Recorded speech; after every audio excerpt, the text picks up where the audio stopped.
L'incontro di oggi è con Maria Torre Barbina. Ci troviamo qui nella casa che ha in montagna, a Braida di Comeglianza, un posto bellissimo, eppure la casa molto bella. Penso che vedrete alcune immagini, alcune riprese fatte in questo luogo. Maria Torre Barbina è nata e vive a Udine, si è laureata in lettere classiche presso l'Università degli Studi di Trieste con una tesi su un commentario a Plauto da un codice inedito della Biblioteca Guarneriana di San Daniele del Friuli. È stata assistente di letteratura latina e medievale all'Università degli Studi di Trieste e docente di paleografia latina all'Università degli Studi di Udine. Attualmente insegna traduzione letteraria nei corsi per traduttori e interpreti dell'Università di Udine, sede di Gorizia. Però Maria Torre Barbina è più conosciuta, e anzi è molto conosciuta per la sua attività di critica letteraria. In particolare ha affrontato il problema della lingua e della letteratura friulana e della questione femminile. Tutti quanti penso che ricorderete il dizionario della lingua friulana, dall'italiano al friulano, di Verbi Editore, Udine, pubblicato nel 91. Però precedentemente la Torre Barbina aveva pubblicato il dizionario pratico e illustrato italiano-friulano dell'Istituto per l'Enciclopedia del Friuli Venezia Giulia, Udine 80. Nelle immagini che hanno fatto un po' da introduzione a questo colloquio, sicuramente avrete visto l'illustrazione, la copertina delle tante opere che Maria Torre Barbina ha fatto. Non sono tutte, però ne abbiamo ripreso solo alcune. E tra l'altro di queste opere io voglio semplicemente, sarebbe troppo lungo l'elenco, voglio semplicemente ricordarne alcune. Abbiamo detto i dizionari, poi molto importante è quel libro pubblicato da Rebellato, Scrittrici contemporanee in Friuli. Poi mi va di ricordare in questo momento le traduzioni, in particolare le traduzioni in friulano di Lisistrate di Aristofane, la Nuova Base Editrice, la traduzione di Gaspara Stampa, di Rimis di Amor di Gaspara Stampa, poi Poesies di Emily Dickinson.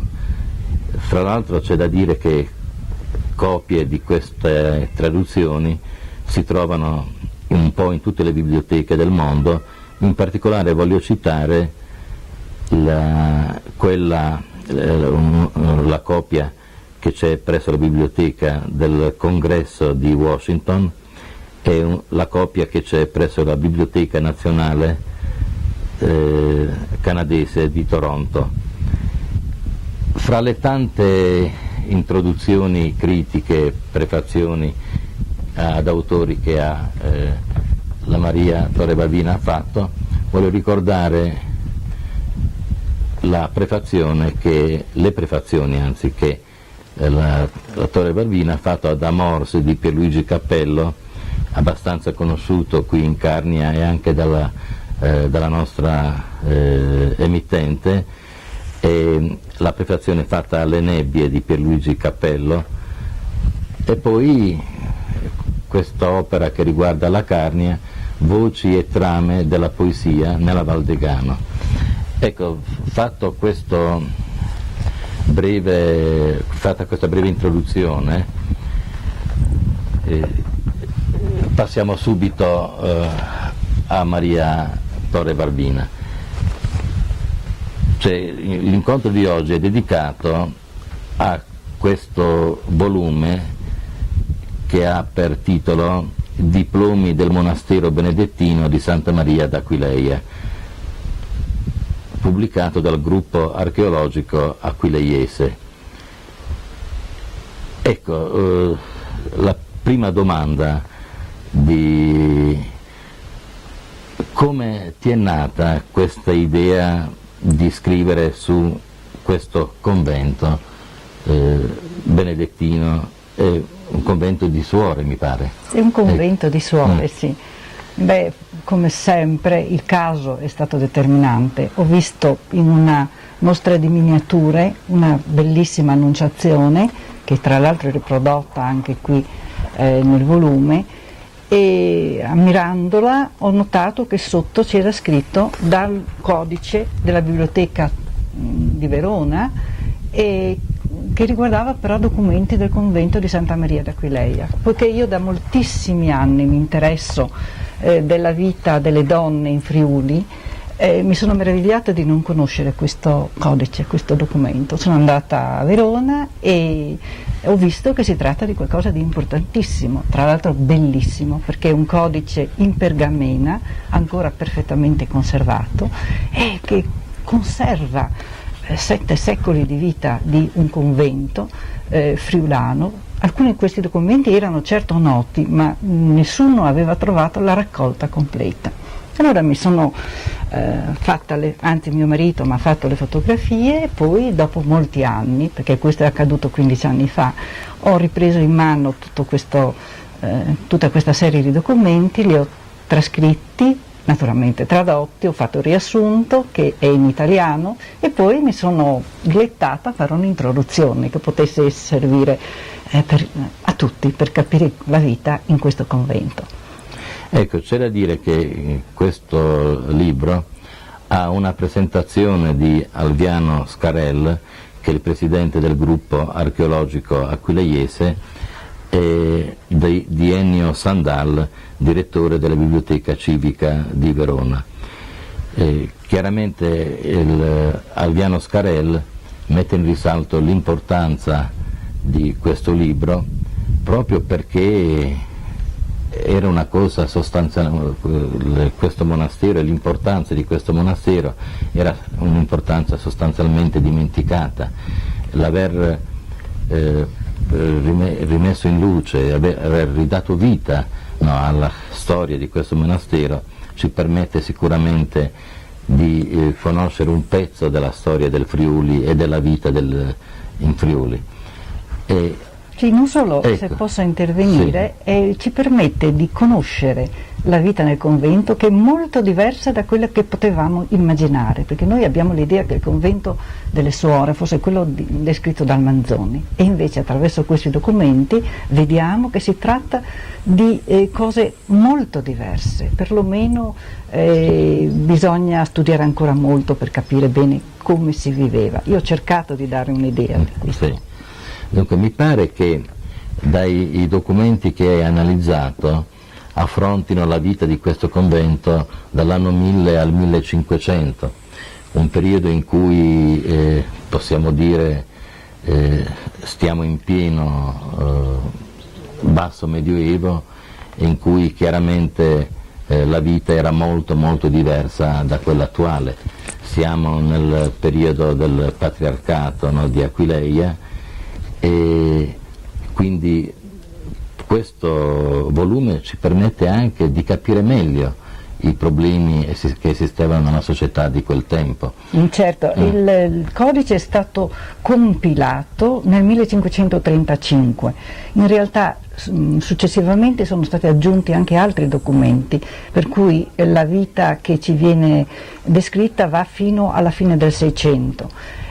Certamente la cosa più interessante, sono moltissime le cose interessanti qui, io mi sono divertita anche tutto sommato, la cosa più interessante è la polemica fra le badesse e il patriarca, perché bisogna capire che qui il potere supremo, e non era solamente ecclesiastico ma anche civile, era quello del patriarca. La badessa del convento di Santa Maria d'Aquileia non ha mai voluto cedere quelli che erano i suoi diritti, e da qui è nata una polemica che è durata molto molto tempo. Ecco, cosa hai trovato di fondamentale, le particolarità del convento? Bene, intanto si tratta di un convento antichissimo, ma anche il primo documento, che è dell'anno 1030, anzi ci sono documenti precedenti citati, il primo è del 973, ma parlano di antichità di questo convento, e qui c'è un mistero ancora, non sappiamo a che cosa si riferisca. Poi i diritti. Questo convento aveva dei diritti eccezionali, a parte il fatto che potevano lì essere seppelliti, essere battezzati, avere diritto di asilo, quindi c'erano tutti i diritti delle chiese più importanti. Le monache, la badessa in particolare, poteva nominare i parroci per le chiese a loro soggette, e la nomina era qualche cosa che in genere aspettava solamente l'autorità ecclesiastica, il patriarca. Questa è stata una delle cause del contendere. Altra cosa, le badesse avevano il diritto di fare gli uffici divini anche in tempo di interdetto, e anche questa è una cosa fondamentale, perché l'interdetto comminato dalla Chiesa significava più o meno la morte civile per chi veniva colpito da interdetto.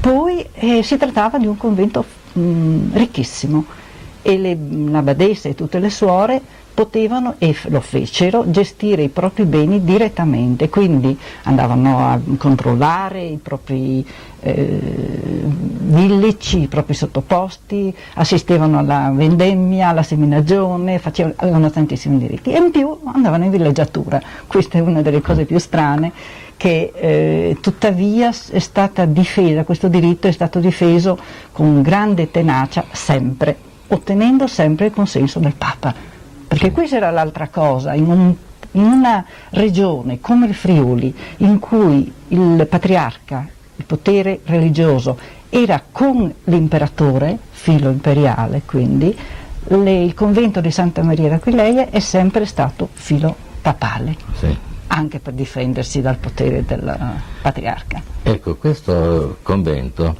era di suore benedettine, cioè il ramo femminile dei conventi maschili fondati da San Benedetto, mentre questi femminili si rifanno a Santa Scolastica, la sorella. Sì, questo era benedettino, e troviamo nei documenti più volte una coincidenza, una concordia con l'ideale di San Benedetto, anche nella gestione del territorio. Sì. Ad esempio ci sono dei documenti, ne cito in particolare uno, di affitto di beni da parte della badessa. Questi beni vengono dati per un affitto simbolico agli uomini del paese di Cervignano, con il preciso scopo, cioè scritto proprio, ut meliorentur et non peiorentur, cioè che il territorio venga migliorato e non peggiorato, che ci siano le migliorie, altrimenti questo affitto per 99 anni, tra l'altro, sarebbe stato revocato. Questo concorda con la regola di tutti i conventi benedettini, che sono stati i primi fautori di una riforma agraria, proprio di un miglioramento. Ecco, questo io penso che sia un punto essenziale, che non solo ci permette di far luce sull'attività di questo convento, ma ci apre un po' la strada su quella che è stata l'opera grandiosa che i monasteri benedettini e poi anche quelli cluniacensi nati appunto a Cluny, non a caso c'è un grande monastero a Cluny, cioè che hanno fatto sì che il monachesimo non fosse soltanto, cioè prevalentemente come era nei primi secoli del cristianesimo, un monachesimo di clausura, di preghiera, quindi che allontanava questi frati, queste suore dal mondo, ma facesse sì che questi monaci fossero un motore dell'economia medievale. Certo, a proposito di clausura, c'è un'altra caratteristica: queste monache sono riuscite a sfuggire alla clausura anche dopo che nel 1298 venne imposta, e quando dopo il Concilio di Trento venne ribadita per tutti. Cosa fecero loro? di nuovo ricorsero al Papa ed ebbero l'esenzione dalla clausura e l'autorizzazione ad andarsene in villeggiatura, addirittura l'eliminazione della scomunica che il patriarca di Aquileia aveva loro comminato perché uscivano dal convento.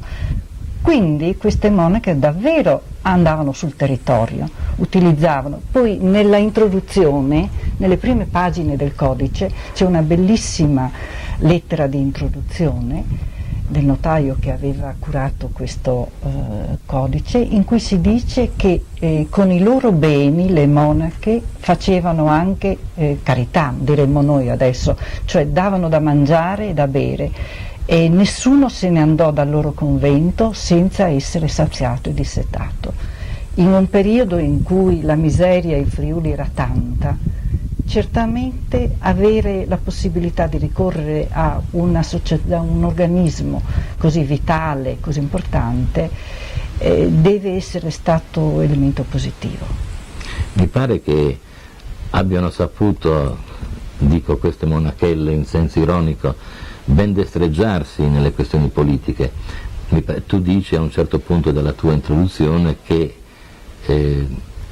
per sfuggire in un certo senso al patriarca, siccome Roma era più lontana, quindi chiedevano l'aiuto di Roma, però essenzialmente lo scopo era quello di conseguire una propria, o di mantenere una propria autonomia. Sì, certo, la battuta mia è un po' ironica, dico che il potere del Papa era altrettanto esigente ma più lontano, probabilmente questa è una concausa. Ritengo, dal punto di vista scientifico, che proprio perché il Papa ha continuato a dare queste esenzioni possiamo parlare di importanza notevolissima del convento e di antichità.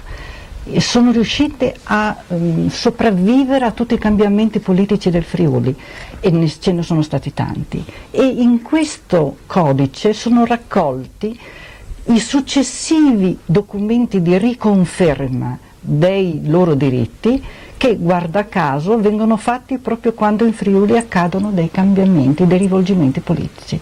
Significa che ogni volta che si sentivano in pericolo chiedevano una riconferma al Papa, ma anche all'imperatore, ma anche ai potenti di turno, proprio per poter mantenere la propria indipendenza, e sono riusciti a farlo finché le cose sono cambiate ed è finito anche il convento. Ecco, nella tua trattazione tu in genere non avanzi ipotesi, perché ciò che affermi lo affermi perché è testimoniato, documentato da questi diplomi, no, che hai analizzato.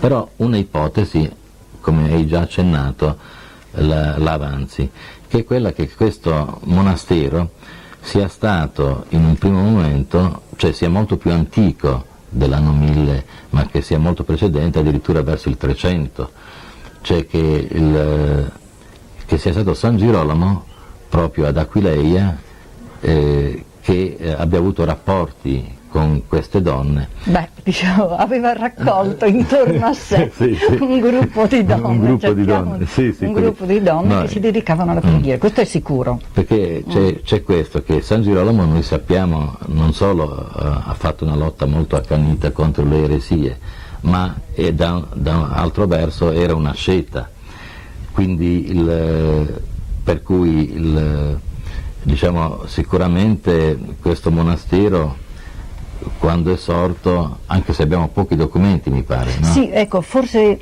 se permetti, voglio chiarire una cosa. Io non dico, non ipotizzo che questo monastero sia nato al tempo di San Girolamo, ma dico che, secondo me, potrebbe essere la continuazione di quel gruppo di donne che sappiamo si raccolsero intorno a San Girolamo e che poi continuarono a vivere insieme. E questo è interessante, extramuros, cioè fuori dalla città. Questo è Santa Maria d'Aquileia extramuros, fuori dalla città, per evitare il contatto, quindi il pericolo della vita comune. Sappiamo che c'erano questo gruppo di donne. Questo monastero benedettino, naturalmente, divenne monastero, cioè si organizzò in questo modo in epoca più tarda.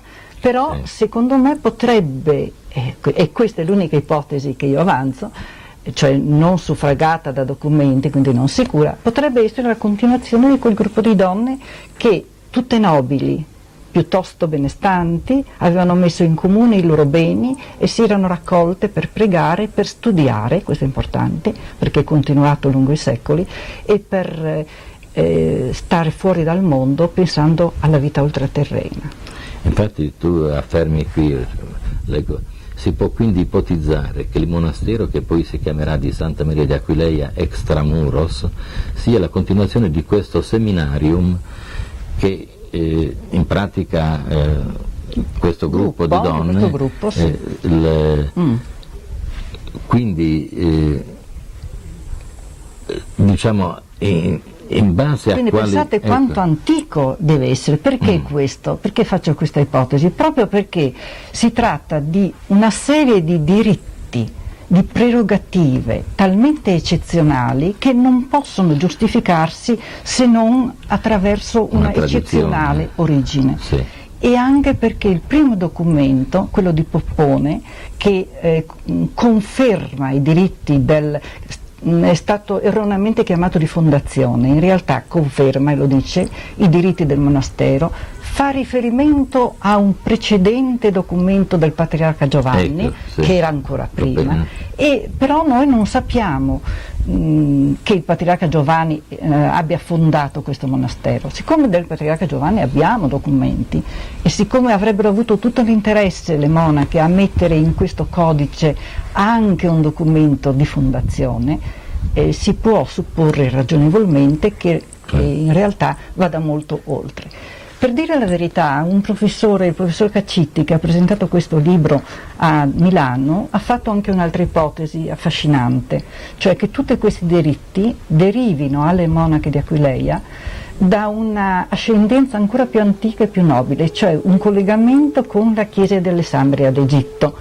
Si sa, è una delle discussioni che si fanno adesso, che Aquileia, la Chiesa di Aquileia, viene ricollegata, ricordo gli studi di Don Pressacco, di Acunino ed altri, ricollegata proprio alla religione, al cristianesimo che deriva direttamente da Alessandria d'Egitto, dai terapeuti, e un altro discorso molto lungo che richiederebbe più tempo, e quindi per il professore Caccitti qui si tratta di un collegamento con questo tipo di cristianesimo che dava alle donne diritti particolari molto più ampi di quanto non facesse invece la Chiesa che deriva da Pietro, da Roma, eccetera. Diciamo due parole sulla localizzazione e le strutture del monastero, proprio due parole, sì, e poi passiamo alla vita quotidiana. Mi sono chiesta naturalmente dove fossero e come abitassero, e sono andata in base a certe piante, a un bellissimo quadro che si trova nell'Arcivescovado di Udine, eccetera. Ho trovato anche un disegno del monastero, una pianta di Aquileia, e quindi anche il disegno del monastero. Attualmente resta poco del monastero, però l'aspetto geografico, anzi topografico, esiste ancora. C'è il fiume, il ponte, che viene descritto molte volte, e il monastero si trovava certamente dove adesso si trova il museo archeologico cristiano, ad Aquileia. Prima di arrivare ad Aquileia, andando invece che andare alla città, andando a sinistra, alla località monastero, ecco, si trovano i resti del monastero di Santa Maria Aquileia. Era formato da una struttura, diciamo, che racchiudeva un grande cortile con porticato e in fondo un terreno cintato, un'ebraide, ecco, praticamente. E in più, questo era, naturalmente c'era, e questo lo sappiamo dai documenti, c'era una canipa, cioè una cantina, chianive, ecco. Poi c'era naturalmente, ecco una cosa interessante, c'era il solarium. In un documento di una badessa sappiamo che era stato messo da parte del denaro per sistemare il solarium, un luogo dove le monache anziane potessero andare a rilassarsi e a prendere il sole, e questo indica un'attenzione per la vita anche di tutti i giorni che mi sembra notevole, e anche un'attenzione per chi essendo vecchia non poteva più andare in giro, ecco. E poi c'era la cucina, poi c'erano le dispensa, poi c'erano naturalmente le case dei servi, perché dobbiamo ricordare che in questo convento c'erano servi e serve, e c'erano dei fattori, e c'era personale che si dedicava a tutte le attività. Invece, per quanto riguardava i lavori esterni, alcuni tipo i carriaggi, il trasporto di merci, venivano dai diritti di affitto, di enfiteusi, eccetera, perché troviamo nei documenti molte volte citati ogni anno devono essere fatti 3 carriaggi da qui ad Aquileia, eccetera, eccetera. Praticamente le monache avevano veramente creato quella che in epoca longobarda avremmo potuto chiamare la curtis, cioè una entità che poteva essere autosufficiente, tanti erano i beni e le attività che si svolgevano all'interno. Chiaramente nella vita quotidiana abbiamo visto come non possiamo immaginare queste suore come ce le presenta Manzoni, come ci hai detto tu, ci hai detto prima, perché la vita di queste suore non è una vita di costrizione, queste ragazze non è che si fanno suore come la famosa monaca di Monza del Manzoni. Mi ha colpito una frase che tu dici nel libro. Nei primi secoli del cristianesimo la scelta del convento era una scelta di avanguardia e di ribellione alla società costituita. Infatti molto spesso fu osteggiata perché distoglieva giovani donne dal loro compito riproduttivo. Puoi chiarire questo concetto? Sì, questa è una delle cose interessanti che vengono fuori dalla lettura di questi documenti, è proprio questa. Noi dobbiamo periodizzare la vita nei conventi, come hai fatto notare tu, all'inizio del cristianesimo, non solo ad Aquileia naturalmente, questo in tutto il mondo cristiano, le donne che si facevano suore lo facevano proprio come una scelta di avanguardia, come ribellione. Tant'è vero che noi abbiamo anche molte martiri che sono state martirizzate perché avevano fatto questa scelta. Perché? Perché in realtà in epoca romana il padre, il pater familias, aveva tutti i diritti sui figli e in particolare sulle figlie, quindi una figlia che uscisse dalla famiglia, che facesse una scelta personale propria, era una figlia ribelle. Così in questo convento, nei primi tempi, noi abbiamo queste donne che ribellandosi o perlomeno scegliendo liberamente la propria vita, se ne vanno da casa e ricordo ancora che si trattava di case nobili, però anche le nobili avevano dei doveri, anzi erano obbligate a fare quello che il padre o la famiglia decidevano per loro, a sposare le persone che la famiglia aveva scelto, eccetera, ad avere un figlio ogni anno, ogni 9 mesi. Quindi la scelta del convento era una scelta contro la famiglia e io ho letto dei documenti, in questo caso riguardavano Roma, ma dei documenti di nobili, di senatori romani che considerano veramente come un oltraggio questa scelta delle figlie. E poi un'altra cosa da dire, che andando in convento potevano imparare a leggere, a scrivere e al di là di quello che poteva essere la normale educazione per saper leggere qualche cosa, cioè era anche la possibilità di diventare più colte e la possibilità di mostrare la propria cultura. Possiamo dire, penso azzardando, che questo monastero diventava anche un cenacolo di cultura o è un po' troppo avanzato dire questo in base ai documenti? Sì, in base a questi documenti non lo posso dire, che perlomeno ancora non abbiamo trovato produzione. Certo che io ricordo le cose che ho avuto per le mani, ad esempio Rosvita, il De Garda di Bingen, sono nomi di persone eccezionali che hanno lasciato tanto di scritto e che erano monache.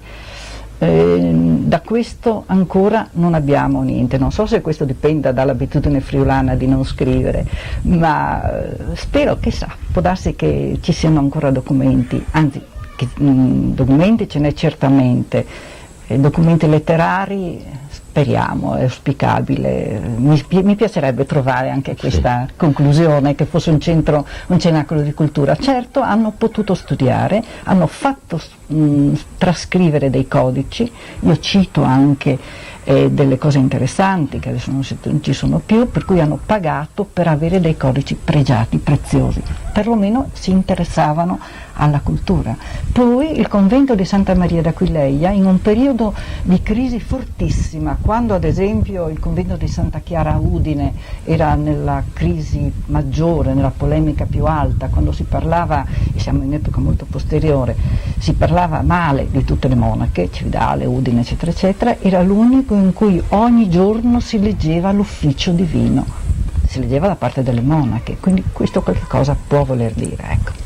Ecco, puoi chiarire meglio il concetto che hai affermato, hai già detto prima, la madre badessa che era la feudataria. Ecco, questa è un'altra cosa importante. Fino a non molto tempo fa si diceva che in Friuli non esisteva potere feudale alle donne.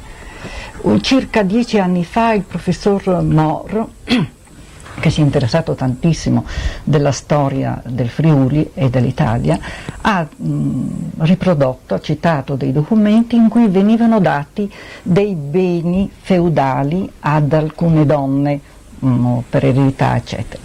In base a questo codice possiamo affermare con assoluta certezza che non solo c'era potere feudale, ma che queste badesse lo esercitarono a pieno titolo. In realtà io avevo già una decina d'anni fa fatto un altro studio sulla condizione femminile della donna in Friuli nell'età dei castelli, e anche lì avevo citato sia le monache del convento sia altri documenti che parlavano di potere feudale. Qui comunque è chiarissimo che la badessa era un signore feudale. Era già noto che il convento di Santa Maria d'Aquileia facesse parte di quello che era il Parlamento del Friuli. Era la badessa, assieme all'abate di Moggio, della Beligna, eccetera, eccetera, una delle feudatarie, delle persone che facevano parte del Parlamento nel gruppo del clero. Il Parlamento friulano era composto dalla nobiltà, dal clero e dalla comunità. Ecco. Tant'è vero che dovevano tenere pronte per il patriarca 160 persone per la cernida, cioè che dovevano fare soldati. Un momento, per il patriarca non in quanto signore ecclesiastico, ma in quanto signore feudale, perché il patriarca d'Aquileia, non dimentichiamolo, era anche il principe della patria del Friuli, quindi come signore feudale aveva questi diritti.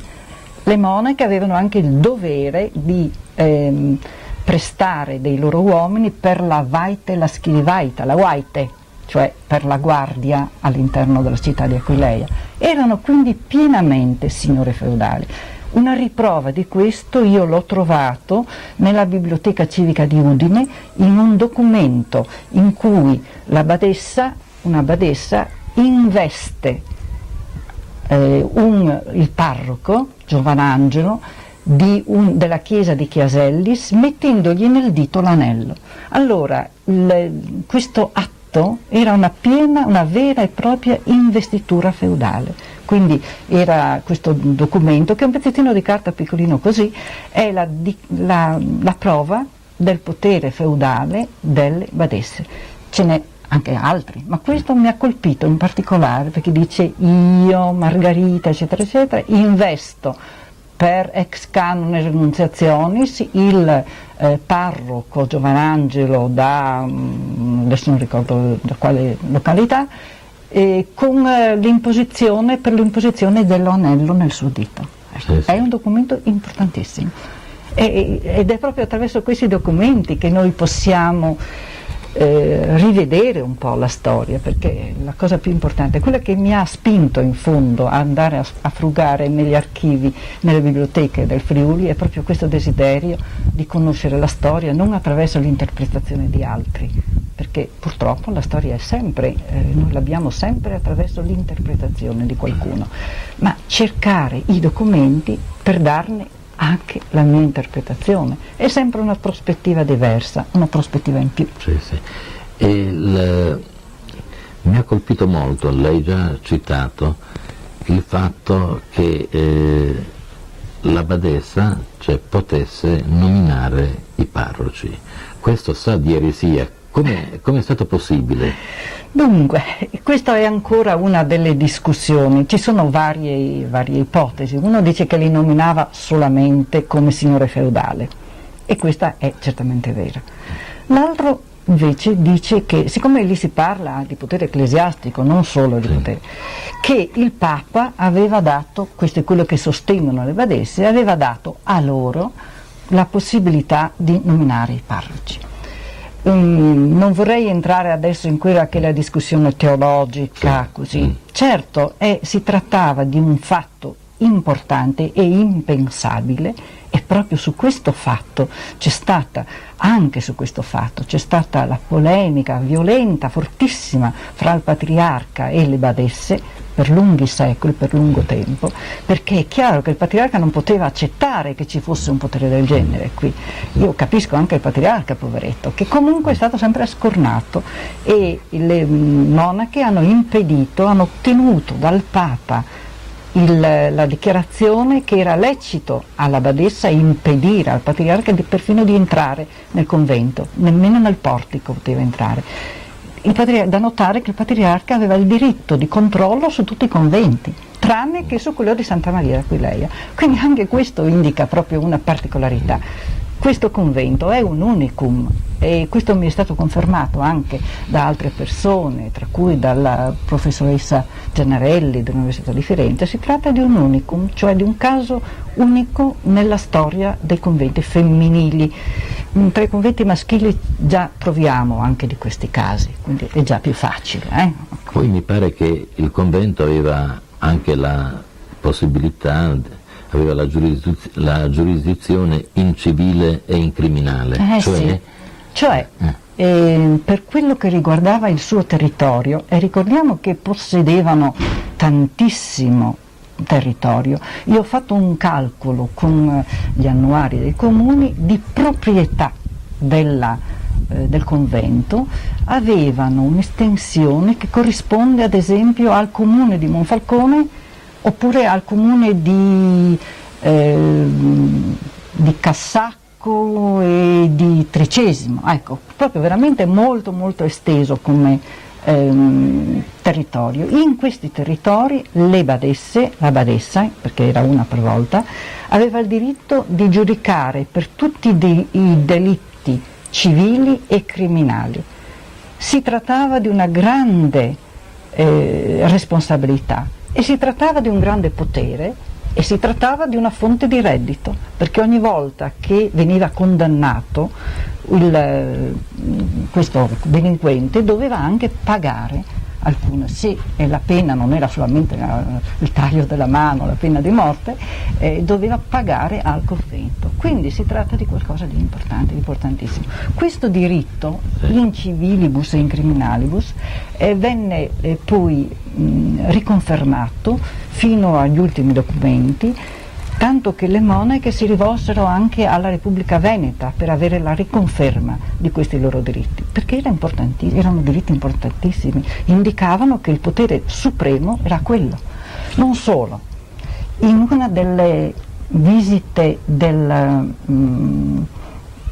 delegato del Papa e del Patriarca, io ho trovato che si chiede alla badessa di contestare certe mancanze ai parroci stessi. Quindi addirittura loro controllavano la vita, diciamo, la moralità dei parroci.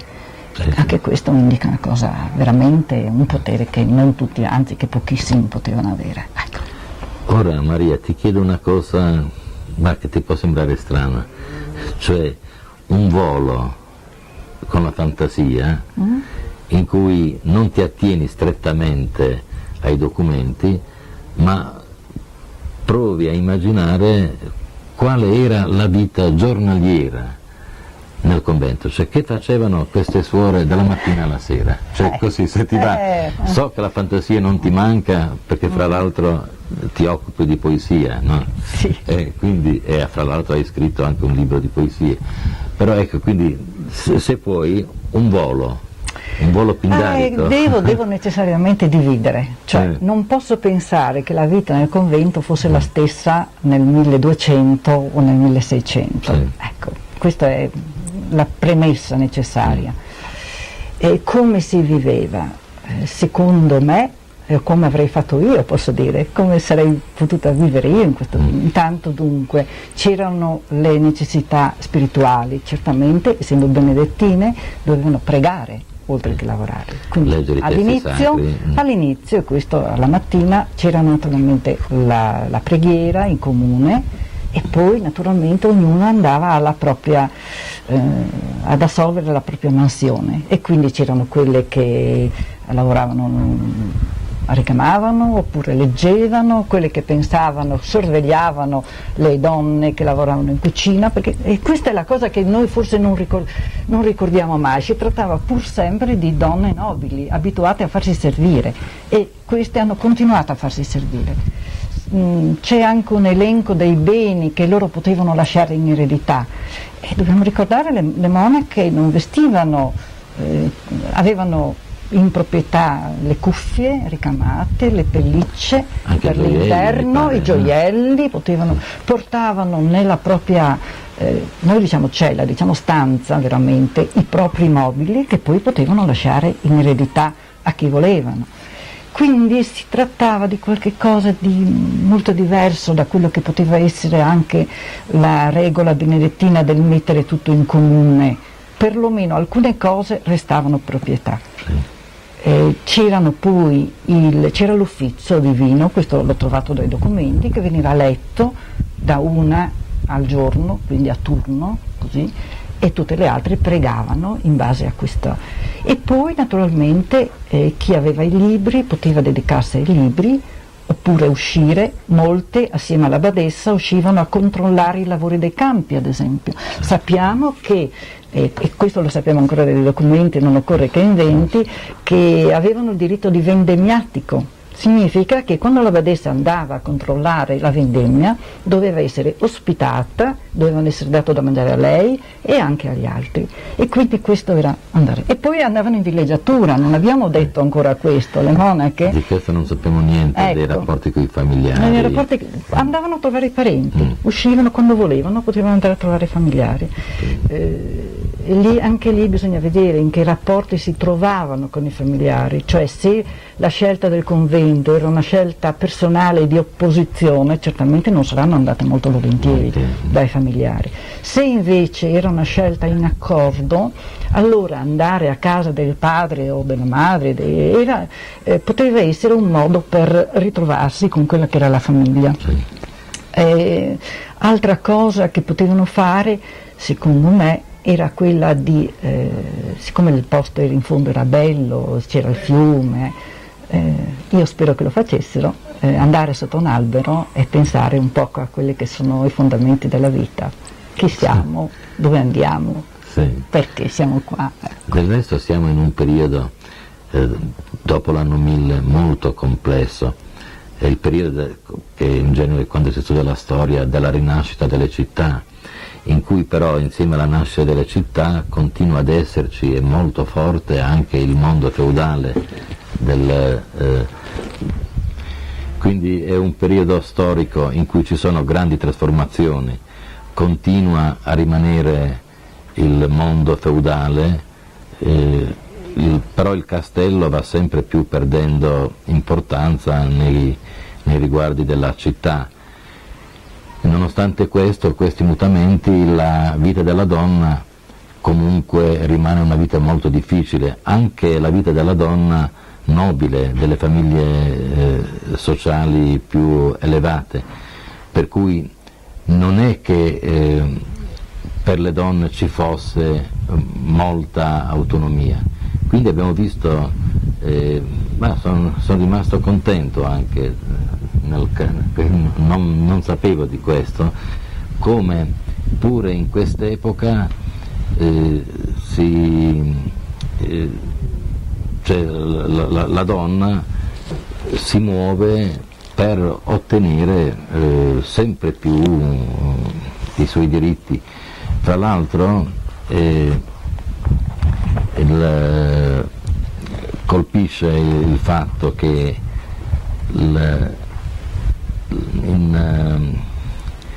appunto in questa società che dava pochissimo spazio alla donna, proprio nel mondo del convento, delle suore, ci sia questa spinta. Fra l'altro ciò che mi ha colpito è quello che abbiamo detto prima, quella famosa frase per cui la badessa, quando dava, noi diremmo in fitto, parte dei suoi possedimenti, delle sue terre, anche se chiedeva spesso un fitto simbolico, però ci teneva a precisare che chi ci lavorava, il contadino a cui lei affidava queste terre, lo dovevano fare per migliorare e non per lasciare incolto,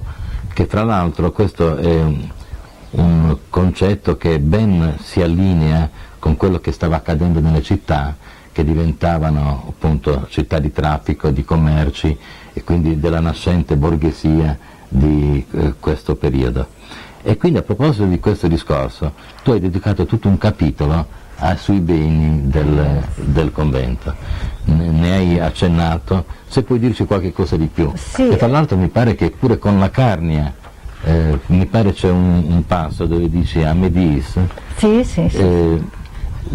dovevano mandare 60 forme di formaggio ogni anno. Sì, questo codice può servire anche per sapere un poco quella che era la situazione economica, agraria, che cosa si produceva in Friuli ad esempio, perché attraverso i diritti del convento noi sappiamo tutto quello che si produceva, che cosa avevano a disposizione queste monache.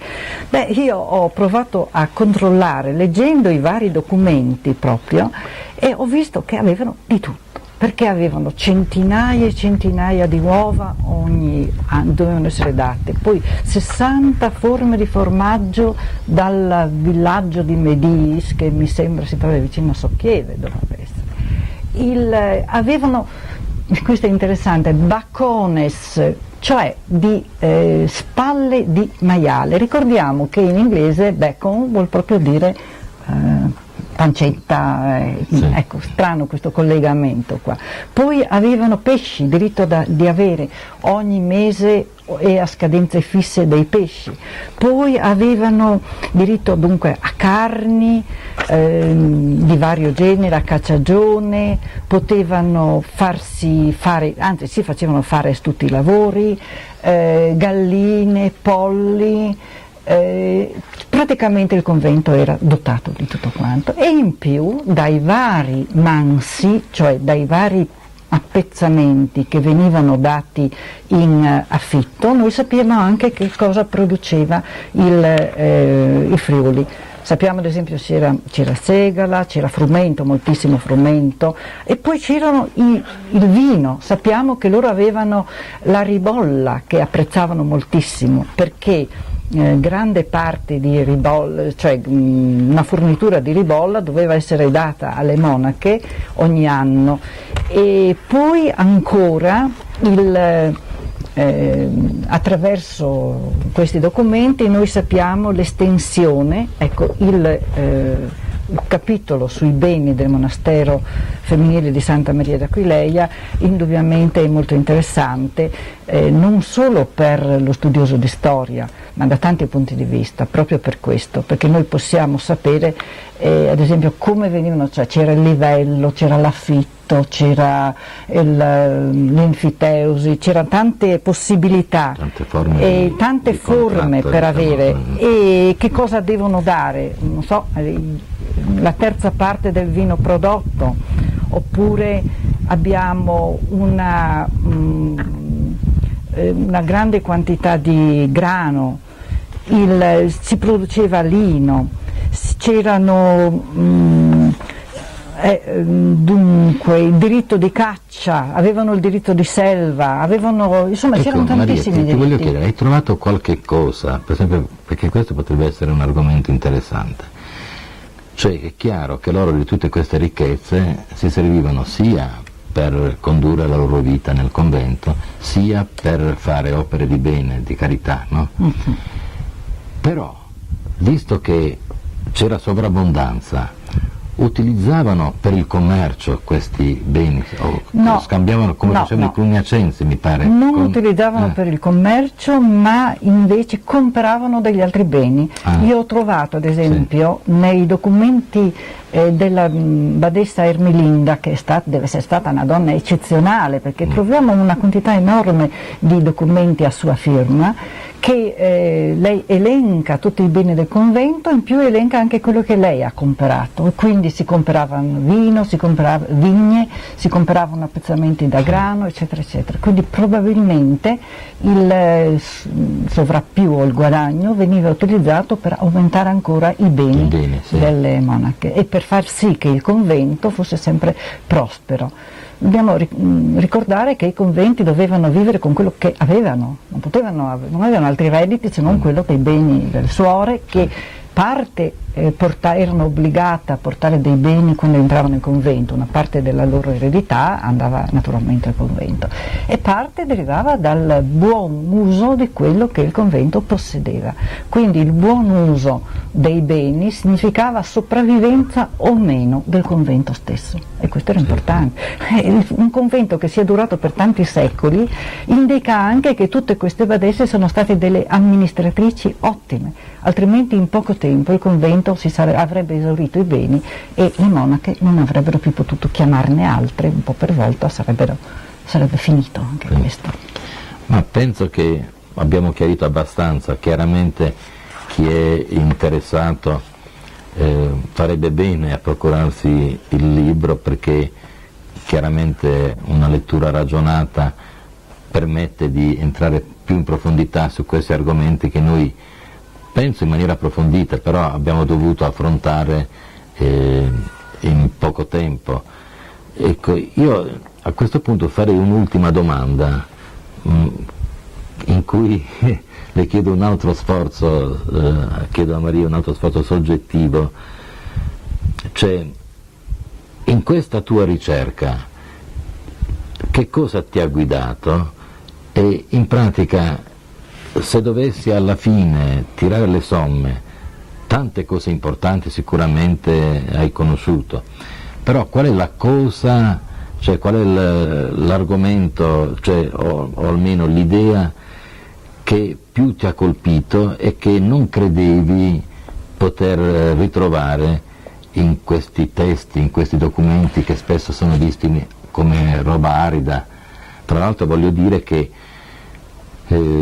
questo è un testo scritto realmente con molta scioltezza, si legge volentieri. Mi pare che Maria abbia chiesto, mi diceva precedentemente, abbia chiesto pure a delle amiche di leggerlo affinché risultasse il più possibile chiaro, no? Certo, ogni volta che mi dicevano qui non è molto chiaro, cambiavo, rendevo più facile, perché questa è una dei miei pallini, si dice, cioè cercare di esporre argomenti di solito considerati ostici in maniera comprensibile a tutti, perché è facile parlare difficile, è invece molto più complicato, ma più importante, parlare o scrivere in modo da essere capiti da tutti. La tua domanda è un po' complessa. Dico un'altra cosa, poi questo libro ha i documenti per cui lo studioso oppure una persona qualsiasi che voglia approfondire coi testi e fare un po' l'esperienza che Maria ha fatto nello studio di leggersi da solo. Sì. Ecco, la domanda in pratica è questa: che cosa veramente ti ha lasciato questo libro? La domanda è molto complicata. Allora cominciamo da cosa sono partita, quali sono le... Ecco, intanto in questo codice ci sono un po' tutte le mie passioni. Si parla di Friuli, di donne, di latino e di storia, c'è proprio tutto. Sì. Ecco. Anche di friulano, ogni tanto si trovano dei soprannomi, c'è un tale Giovanni detto Sisil, che mi ha fatto tanta tenerezza, questo che si chiamava Sisil, poi c'era Cracul, eccetera, eccetera. Quindi questo è il primo motivo. L'altro, l'ho già detto, quello cercare di avvicinarmi alla storia attraverso i documenti, ed è una delle cose che bisognerebbe poter fare. Certo non è facile, perché in questo caso se non fossi stata paleografa non avrei potuto trascriverli, se non avessi studiato ai miei tempi il latino non avrei potuto capirli. Ma insomma, per un fortunato caso c'erano queste conoscenze, ho avuto la fortuna di trovare il codice che mi ha dato veramente una grande gioia. Per qualcuno sono carte vecchie, per me si tratta di avvicinarmi alla vita di persone vissute 500, 700, 1000 anni fa, e le sento come fossero vicine a me stessa. Un'altra cosa volevo dire, tu hai citato, e ti ringrazio, tutte queste possibilità, ce n'è un'altra, cioè il libro è dotato anche di indici dei nomi e indici dei luoghi, per cui ad esempio uno che ha la curiosità di sapere Cervignano quante volte citato o Chiasellis, cosa si dice di Chiasellis, va agli indici per località e trova quante volte e dove è citato, e quindi si trova il suo documento. Quindi da questo punto di vista direi che è facilitato. Che cosa ho trovato nel libro? E che cosa pensi che rimarrà? No, in te che cosa rimarrà? Che cosa può rimanere? Ecco, facciamo una ancora più complicata. Che cosa pensi che potrà rimanere? In me rimane la meraviglia che viene continuamente rinnovata della complessità della vita e della storia anche del Friuli. Ci sono in questo libro le tracce di tutte le vicende storiche che hanno coinvolto il Friuli, e io immagino queste donne che dalla loro pochezza e soprattutto da come venivano considerate quasi nulla all'interno della società, sono riuscite nel loro piccolo a cambiare qualche cosa, a vivere, io spero, al meglio quella che è stata la loro vita. È un problema che riguarda tutti noi, non solo nel Medioevo, anche adesso, io penso. Cercare di utilizzare quanto più possibile i doni che abbiamo, le possibilità, e superare le difficoltà. Che cosa resterà del libro? Ma spero che non resti solo chiuso nelle biblioteche, che qualcuno lo prenda e riesca a far rivivere queste donne, queste persone, queste vicende, leggendolo e magari pensando anche a me. Bene, allora ti ringraziamo tanto.